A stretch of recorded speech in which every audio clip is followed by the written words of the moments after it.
नमस्कार दोस्तों। तो जैसे कि आप सब जानते हैं कि हिंदी साहित्य आधुनिक काल के 50 प्रश्न उत्तर आज हम डिस्कस करने जा रहे हैं। अब तक हमने 3 क्लास कंप्लीट कर लिया है। आज क्लास नंबर 4 का आरंभ होने जा रहा है और आज भी हम आधुनिक काल के अत्यंत ही महत्वपूर्ण 50 प्रश्न उत्तर डिस्कस करेंगे जो विभिन्न प्रकार के प्रतियोगी परीक्षाओं में पूछा गया है, जैसे टीजीटी, पीजीटी, नेट में कई बार पूछे गए हैं। इससे पहले हमने भक्तिकाल से जुड़े प्रश्न उत्तर डिस्कस कर लिया है, तो आप जाके देख सकते हैं। और अब तक हमने 20,000 से भी अधिक प्रश्न उत्तर डिस्कस कर लिया है, तो आप जाके देख सकते हैं। तो चलिए शुरू करते हैं। पहला सवाल, यशपाल का यह उपन्यास देश विभाजन की त्रासदी का जीवंत दस्तावेज है। ये प्रश्न कई बार पूछा गया है, तो आप इसको नोट कर सकते हैं।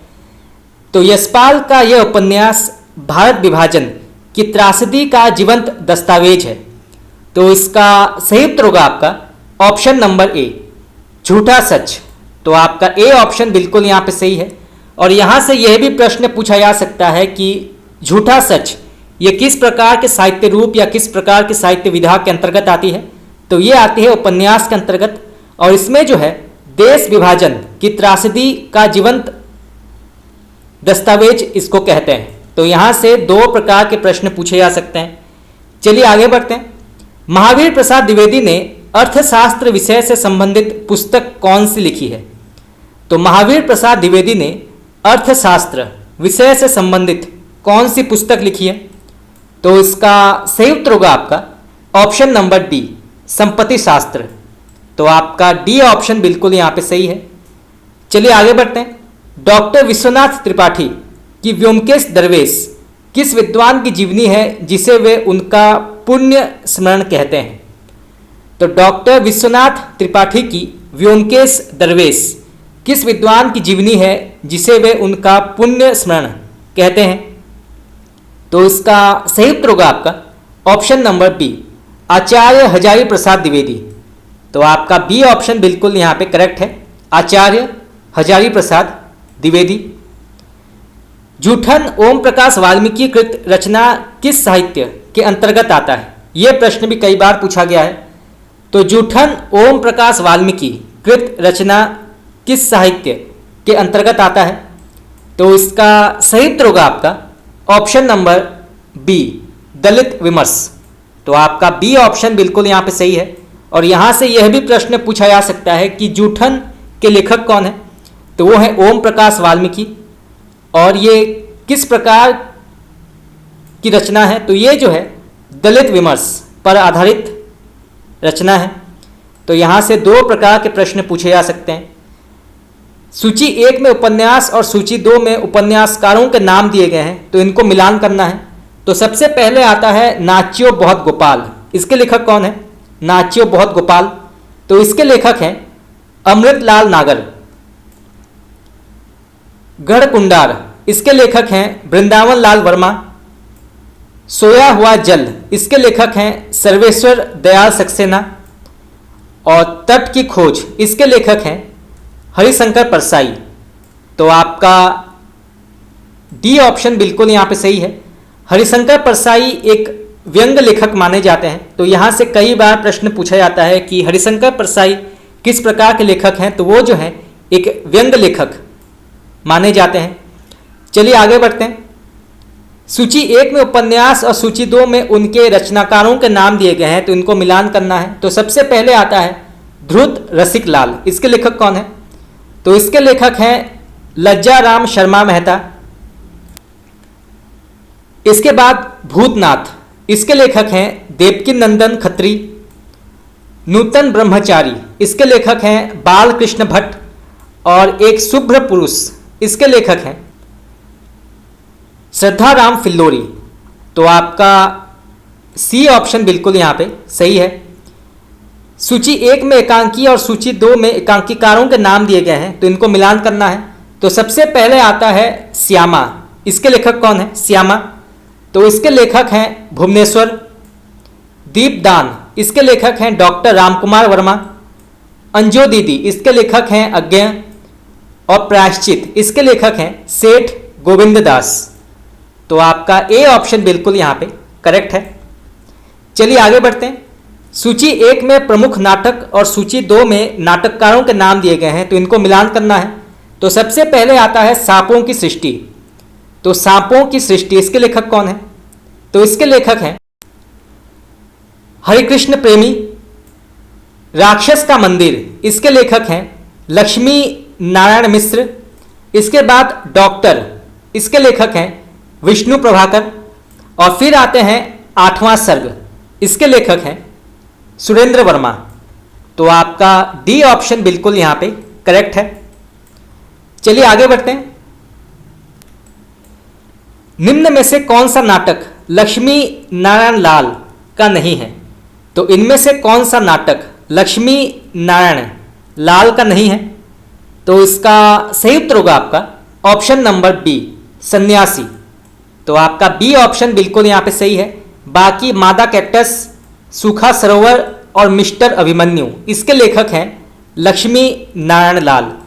और ये सभी जो हैं नाटक विधा के अंतर्गत आते हैं। तो यहाँ से जो है 3 प्रकार के प्रश्न पूछे जा सकते हैं। चलिए आगे बढ़ते हैं। धरती धन न अपना हिंदी का ऐसा प्रथम उपन्यास जिसमें हरिजनों की व्यथा को व्यापक संवेदना के साथ उद्घाटित किया गया है, इस उपन्यास के लेखक कौन है? तो यहाँ पे जो है धरती धन न अपना का संपूर्ण विषय बताया गया है। तो धरती धन न अपना हिंदी का ऐसा प्रथम उपन्यास है जिसमें हरिजनों की व्यथा को व्यापक संवेदना के साथ उद्घाटित किया गया है। तो इस उपन्यास के लेखक कौन है? तो इसका सही उत्तर होगा आपका ऑप्शन नंबर सी, जगदीश चंद्र। तो आपका सी ऑप्शन बिल्कुल यहाँ पे सही है। और यहाँ पे ये बताया गया है कि धरती धन न अपना, इसमें जो है हरिजनों की व्यथा के बारे में बताया गया है। चलिए आगे बढ़ते हैं। रस सिद्धांत ग्रंथ के लेखक कौन है? तो रस सिद्धांत ग्रंथ के लेखक कौन है? तो इसका सही उत्तर होगा आपका option number C, doctor Nagendra. तो आपका सी ऑप्शन बिल्कुल यहाँ पे सही है। एक साहित्यिक डायरी के लेखक कौन है? तो एक साहित्यिक डायरी के लेखक कौन है? तो इसका सही उत्तर होगा आपका ऑप्शन नंबर डी, मुक्तिबोध। ये भी अत्यंत ही बहुत प्रसिद्ध रचना है मुक्तिबोध की, कई बार प्रश्न पूछा गया है एग्जाम में। चलिए आगे बढ़ते हैं। मन्नू भंडारी ने अपनी किस कृति का स्वयं नाट्य रूपांतर किया है? ये प्रश्न भी कई बार पूछे गए हैं। तो मन्नू भंडारी ने अपनी किस कृति का स्वयं नाट्य रूपांतरण किया है? तो इसका सही उत्तर होगा आपका ऑप्शन नंबर बी, महाभोज। तो आपका बी ऑप्शन बिल्कुल यहाँ पे करेक्ट है। चलिए आगे बढ़ते हैं। निराला ने अपने किस काव्य में भारतीय परंपरा के गौरवशाली मूल्यों की प्रतिष्ठा की है? ये प्रश्न भी कई बार पूछा गया है। तो सूर्यकांत त्रिपाठी निराला ने अपने किस काव्य में भारतीय परंपरा के गौरवशाली मूल्यों की प्रतिष्ठा की है? तो इसका सही उत्तर होगा आपका ऑप्शन नंबर बी, तुलसीदास। तो आपका बी ऑप्शन बिल्कुल यहाँ पे सही है। सूची 1 में उपन्यास और सूची 2 में उपन्यासकारों के नाम दिए गए हैं, तो इनको मिलान करना है। तो सबसे पहले आता है पारिजात, इसके लेखक कौन है? पारिजात, तो इसके लेखक हैं नासिरा शर्मा। फिर स्मृति दंस, इसके लेखक हैं मैत्रेय पुष्पा। अनारो, इसके लेखक हैं मंजुल भगत। और 55 खंबे लाल दीवारें, ये अत्यंत ही प्रसिद्ध रचना है, ये कई बार परीक्षा में पूछा गया है। तो 55 खंबे लाल दीवारें, इसके लेखक हैं उषा प्रेमदा। तो आपका सी ऑप्शन बिल्कुल यहाँ पे करेक्ट है। सूची 1 में नाटक और सूची 2 में उनके रचनाकारों के नाम दिए गए हैं, तो इनको मिलान करना। तो सबसे पहले आता है आषाढ़ का एक दिन, अत्यंत ही प्रसिद्ध नाटक है ये मोहन राकेश का। तो आषाढ़ का एक दिन, इसके लेखक कौन है? तो ये है मोहन राकेश। इसके बाद एक कंठ विस्पाई, इसके लेखक हैं दुष्यंत कुमार। इसके बाद आता है बकरी, इसके लेखक कौन है? बकरी, तो इसके लेखक हैं सर्वेश्वर दयाल सक्सेना। और फिर हानुस, इसके लेखक हैं भीष्म साहनी। तो इसको आप नोट कर लीजिए, एग्जाम में पूछा जा सकता है। चलिए आगे बढ़ते हैं। कमलेश्वर को किस उपन्यास पर केंद्रीय साहित्य अकादमी पुरस्कार मिला था? तो कमलेश्वर को किस उपन्यास पर केंद्रीय साहित्य अकादमी पुरस्कार मिला था? तो इसका सही उत्तर होगा आपका ऑप्शन नंबर ए, निम्न में से कौन सी रचना हरिशंकर परसाई कृत नहीं है? तो इनमें से कौन सी रचना हरिशंकर परसाई की नहीं है? तो इसका सही उत्तर होगा आपका ऑप्शन नंबर डी। तो आपका डी ऑप्शन बिल्कुल यहाँ पे करेक्ट है।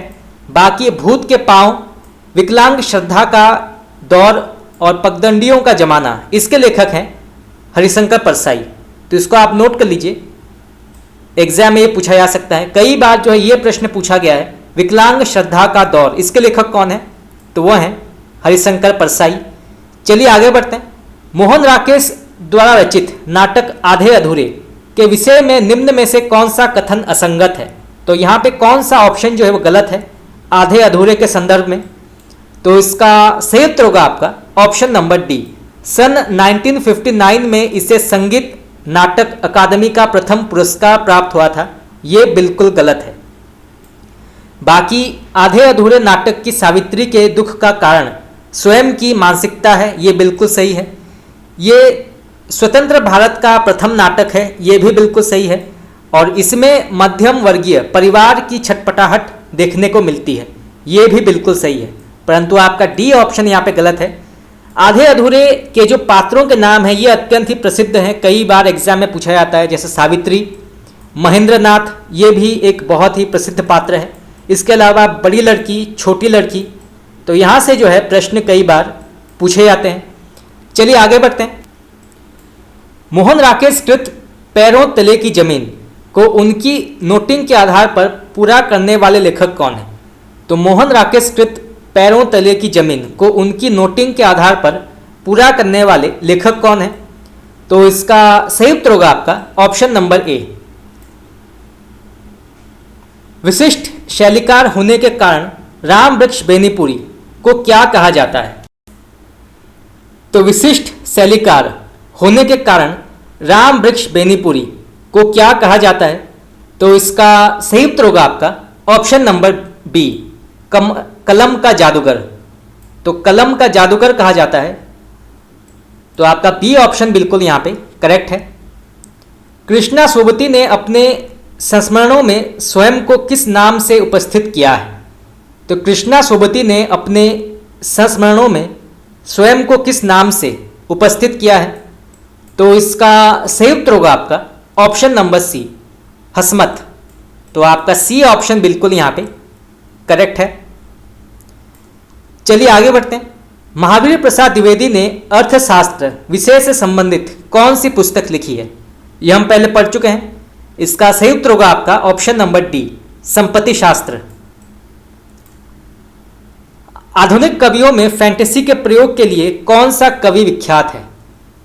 तो आधुनिक कवियों में फैंटेसी के प्रयोग के लिए कौन सा कवि विख्यात है? तो इसका सही उत्तर होगा आपका ऑप्शन नंबर ए, मुक्तिबोध।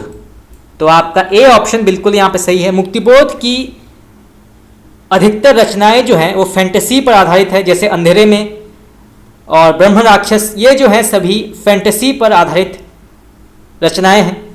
चलिए आगे बढ़ते हैं। मिलजुल मन किसका उपन्यास है? तो मिलजुल मन किसका उपन्यास है?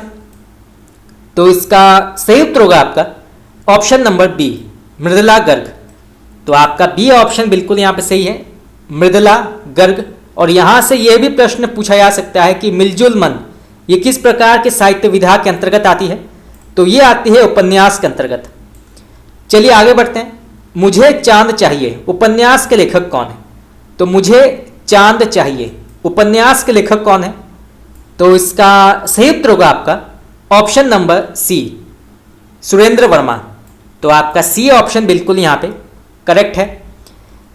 रांगे राघव कृत किस उपन्यास में नटों की जिंदगी उजागर की गई है? यह प्रश्न भी कई बार पूछा गया है। तो रांगे राघव कृत किस उपन्यास में नटों की जिंदगी उजागर किया गया है? तो इसका सही उत्तर होगा आपका ऑप्शन नंबर ए, कब तक पुकारूं। तो आपका ए ऑप्शन बिल्कुल यहाँ पे करेक्ट है। निम्न में से कौन सा नाटक जयशंकर प्रसाद द्वारा रचित नहीं है? तो इनमें से कौन सा नाटक जयशंकर प्रसाद द्वारा रचित नहीं है? तो इसका सही उत्तर होगा आपका ऑप्शन नंबर डी, सेनापति उदल। तो आपका डी ऑप्शन बिल्कुल यहाँ पे सही है। बाकी कल्याणी, विशाख, और जन्मय जय का नाग यज्ञ, ये अत्यंत ही महत्वपूर्ण नाटक हैं प्रसाद के। खास करके ये प्रश्न कई बार पूछा गया है, विशाख और जन्मय जय का नाग यज्ञ, इसके लेखक कौन है? तो ये है जयशंकर प्रसाद। चलिए आगे बढ़ते हैं। मैथिली शरण गुप्त द्वारा रचित नाटक कौन सा नहीं है? तो गुप्त जी द्वारा रचित नाटक कौन सा नहीं है? तो इसका सही उत्तर होगा आपका ऑप्शन नंबर बी, दशरथ नंदन। तो आपका बी ऑप्शन बिल्कुल यहाँ पे करेक्ट है। बाकी अनध, तिलोत्तमा और चंद्रहास, ये बहुत ही महत्वपूर्ण नाटक हैं गुप्त जी के। तो आपका बी ऑप्शन बिल्कुल यहाँ पे गलत है। जगदीश चंद्र माथुर द्वारा रचित नाट्य रचना कौन सी नहीं है?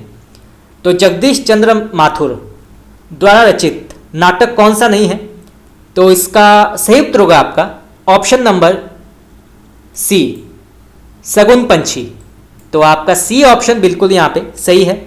बाकी कोणार्क, शारदिया और पहला राजा, इसके लेखक हैं जगदीश चंद्र माथुर और ये नाट्य विधा के अंतर्गत आती है। चलिए आगे बढ़ते हैं। काव्य आत्मा की संकल्पनात्मक अनुभूति है, ये कथन किसका है? बहुत ही प्रसिद्ध कथन है। तो काव्य आत्मा की संकल्पनात्मक अनुभूति है, ये किसने कहा है? तो इसका सही उत्तर होगा आपका option number B, Jaishankar Prasad. तो आपका बी ऑप्शन बिल्कुल यहाँ पे सही है। निम्न में से कौन सी रचना जयशंकर प्रसाद ने ब्रज भाषा में लिखी है? ये प्रश्न भी कई बार पूछा गया है। तो इनमें से कौन सी रचना जयशंकर प्रसाद ने ब्रज भाषा में लिखी है? तो इसका सही उत्तर होगा आपका ऑप्शन नंबर ए, चित्राधार। तो आपका ए ऑप्शन बिल्कुल यहाँ पे सही है। और जयशंकर प्रसाद का उपनाम है, ये भी प्रश्न कई बार पूछा जाता है कि जयशंकर प्रसाद का उपनाम क्या है? तो वो है कलाधर। तो इसको आप नोट कर लीजिए, कलाधर इनको कहा जाता है हिंदी साहित्य में। विकट भट्ट काव्य कृति के रचयिता कौन है? तो विकट भट्ट काव्य कृति के रचयिता कौन है?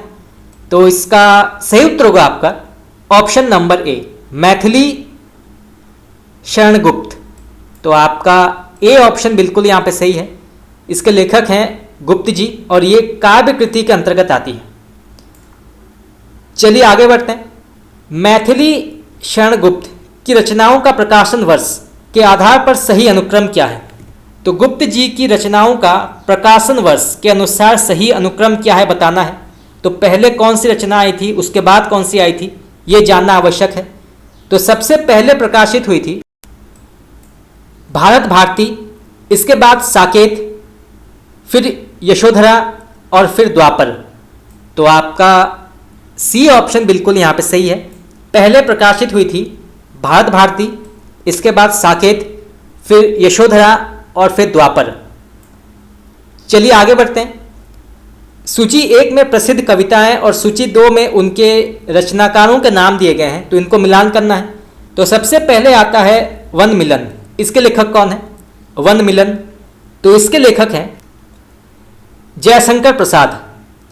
इसके बाद गीत गुंज, इसके लेखक कौन है? तो इसके लेखक हैं निराला। एकांत संगीत, इसके लेखक हैं हरिवंश राय बच्चन और फिर अपरा, इसके लेखक हैं निराला। तो यहाँ पे ऑप्शन नंबर बी और ऑप्शन नंबर डी, इन दोनों का ऑप्शन एक ही है, सूर्यकांत त्रिपाठी निराला, गीत गुंज और अपरा। चलिए आगे बढ़ते हैं। सूची 1 में पंक्तियां और सूची 2 में उनके रचनाकारों के नाम दिए गए हैं, तो इनको मिलान करना है। तो सबसे पहले आता है लिखो ना करो लेखनी बंद, इसके लेखक कौन है? लिखो ना करो लेखनी बंद, इसके लेखक कौन है? तो इसके लेखक हैं श्रीधर पाठक। इसके बाद धरती हिलाकर नींद भगा दे, ब्रजनाथ से व्योम जगा दे। तो धरती हिलाकर नींद भगा दे, वज्रनाथ से व्योम जगा दे, इसके लेखक कौन है?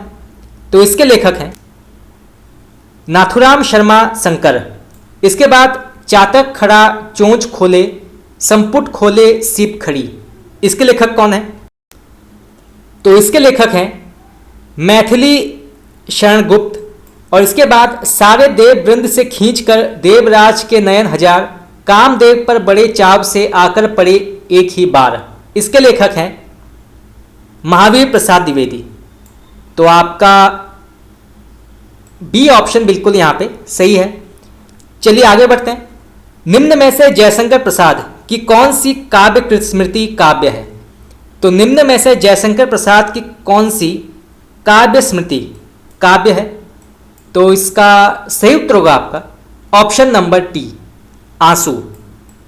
तो आपका डी ऑप्शन बिल्कुल यहाँ पे करेक्ट है। चलिए आगे बढ़ते हैं। प्यासा निर्झर किसकी रचना है?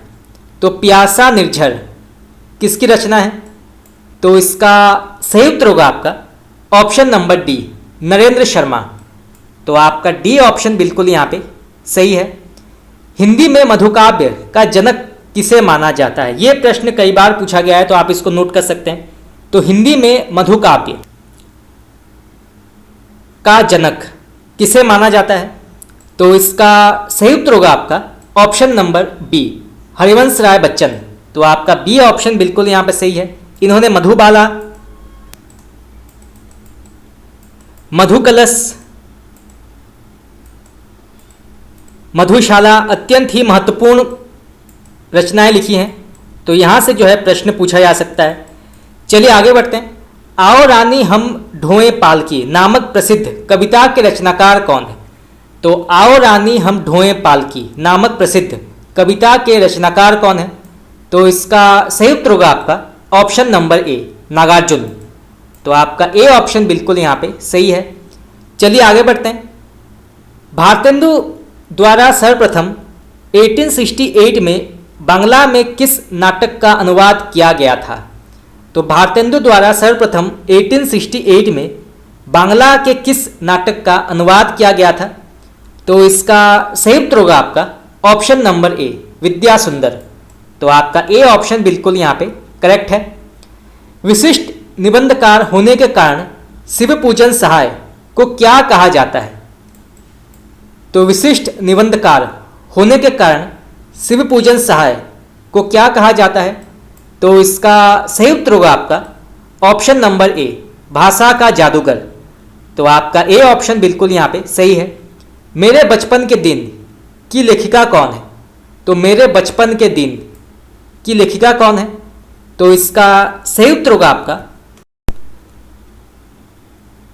तो इसके लेखक हैं महादेवी वर्मा। तो आपका सी ऑप्शन बिल्कुल यहाँ पे सही है। सांझ सवेरे पंछी सब क्या कहते हैं, कुछ तेरा है, हम सब एक दिन उड़ जाएंगे ये दिन चार बसेरा है। तो फिर से पढ़ते हैं। सांझ सवेरे पंछी सब क्या कहते हैं, कुछ तेरा है, हम सब एक दिन उड़ जाएंगे ये दिन चार बसेरा है। इसके लेखक कौन है? तो इसका सही उत्तर होगा आपका option number D, Bharatendu Harishchandra. तो आपका डी ऑप्शन बिल्कुल यहाँ पे सही है। अयोध्या सिंह उपाध्याय हरिओध के संदर्भ में कौन सा कथन यहाँ पे असत्य है? तो हरिओध के संदर्भ में कौन सा कथन यहाँ पे गलत है? तो इसका सही उत्तर होगा आपका ऑप्शन नंबर डी, वैदेही वनवास पर इन्हें मंगला प्रसाद पारितोषिक प्रदान किया गया था, ये बिल्कुल गलत है। तो आपका डी ऑप्शन यहाँ पे गलत होगा। बाकी इनके द्वारा लिखा गया प्रिय प्रवास खड़ी बोली में लिखा गया प्रथम महाकाव्य है, ये बिल्कुल सही है। ये प्रश्न कई बार पूछा गया है कि हरिओध की वो कौन सी रचना है जिसको खड़ी बोली में लिखा गया प्रथम महाकाव्य कहा जाता है? तो वो है प्रिय प्रवास। इसके बाद इनकी रचना रसकलश में रस स्वरूप और रस प्रकारों का सूक्ष्म विवेचन है, ये बिल्कुल सही है, सूक्ष्म विवेचन है। और हिंदी संसार इन्हें कवि सम्राट के रूप में याद करती है, ये भी बिल्कुल सही है। परंतु आपका डी ऑप्शन यहाँ पे गलत है। इन्हें प्रिय प्रवास के लिए जो है मंगला प्रसाद पारितोषिक मिल चुका है। तो आपका डी ऑप्शन यहाँ पे बिल्कुल गलत है। चलिए आगे बढ़ते हैं। सूची 1 में पंक्तियाँ और सूची 2 में उनके रचनाकारों के नाम दिए गए हैं, तो इनको मिलान करना है। तो सबसे पहले आता है तुम ही अन्नदाता भारत के सचमुच बैलराज महाराज। तो इसके लेखक कौन है? तुम ही अन्नदाता भारत के सचमुच बैलराज महाराज। तो इसके लेखक हैं महावीर प्रसाद द्विवेदी। इसके बाद प्रिय पति वह मेरा प्राण प्यारा कहाँ है, इसके लेखक हैं अयोध्या सिंह उपाध्याय हरिओद। भारत की संतान बने हो चींटी मक्खी, इसके लेखक हैं राय देवी प्रसाद पुन। और तू है गगन विस्तीर्ण तो मैं एक तारा क्षुद्र हूँ, इसके लेखक हैं गया प्रसाद शुक्ल स्नेही। तो आपका सी ऑप्शन बिल्कुल यहाँ पे सही है। चलिए आगे बढ़ते हैं। निम्न में से कौन सा कथन राम नरेश त्रिपाठी के संदर्भ में सही नहीं है? तो इनमें से कौन सा कथन राम नरेश त्रिपाठी के संदर्भ में सही नहीं है? तो इसका सही उत्तर होगा आपका ऑप्शन नंबर ए, स्वप्न इनकी फुटकर कविताओं का संग्रह है। ये बिल्कुल गलत है, तो आपका ए ऑप्शन यहाँ पे गलत होगा। बाकी कविता कौमुदी के 8 भागों में इन्होंने हिंदी, उर्दू, बंगला और संस्कृत कविताओं का संकलन किया है, ये बिल्कुल सही है। इन्होंने घूम घूम कर लोकगीतों का संग्रह किया है, ये बिल्कुल सही है। ये प्रश्न आपका टीजीटी और पीजीटी में पूछा गया है कि कौन से लेखक ने घूम घूम कर लोकगीतों का संग्रह किया है, तो वो है राम नरेश त्रिपाठी। और इसके बाद इनके मिलन और पथिक काल्पनिक कथाश्रित प्रेमाख्यानक खंड काव्य है, ये भी बिल्कुल सही है, परंतु आपका ए ऑप्शन यहाँ पे गलत है। चलिए आगे बढ़ते हैं। कैदी और कोकिला प्रसिद्ध कविता के लेखक कौन है? तो कैदी और कोकिला प्रसिद्ध कविता के लेखक कौन है? तो इसका सही उत्तर होगा आपका option number B, Makhan Lal Chaturvedi. तो आपका बी ऑप्शन बिल्कुल यहाँ पे सही है।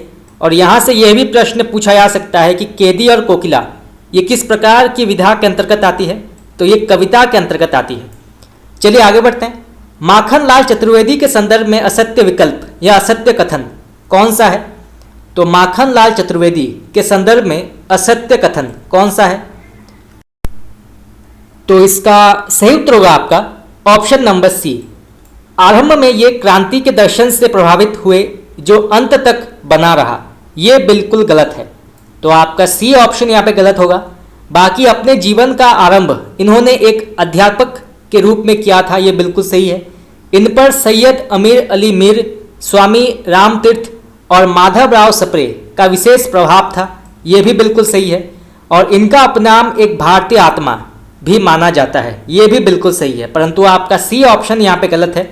जो ऑप्शन सही है इनको याद करना आवश्यक है, क्योंकि इनसे जुड़े प्रश्न कई बार पूछा जाता है। अगर प्रश्न पूछ लिया गया कि माधवराव सप्रे से कौन से लेखक प्रभावित थे, तो वो हैं माखनलाल चतुर्वेदी।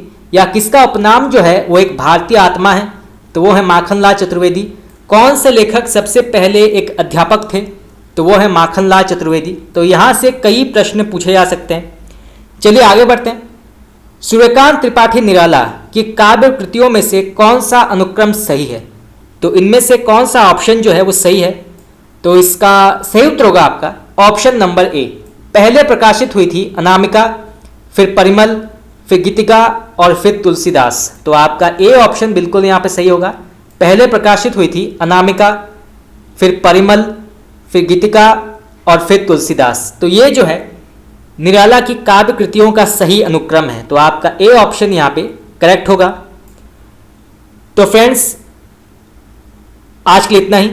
आज हमने कुछ और आधुनिक काल के 50 प्रश्न उत्तर डिस्कस किए। अभी और भी बहुत सारे प्रश्न उत्तर सॉल्व करना बाकी है, और इसी के साथ जो है हम आगे रीतिकाल से जुड़े प्रश्न उत्तर भी डिस्कस करेंगे, क्योंकि रीतिकाल भी एक बहुत ही प्रसिद्ध और बहुत ही महत्वपूर्ण काल है हिंदी साहित्य का, और इनसे जुड़े प्रश्न भी कई बार पूछा जाता है। तो आज के लिए इतना ही। आप लोगों को अच्छा लगा क्लास तो आप मुझे बता सकते हैं कमेंट करके। आपका बहुत बहुत धन्यवाद।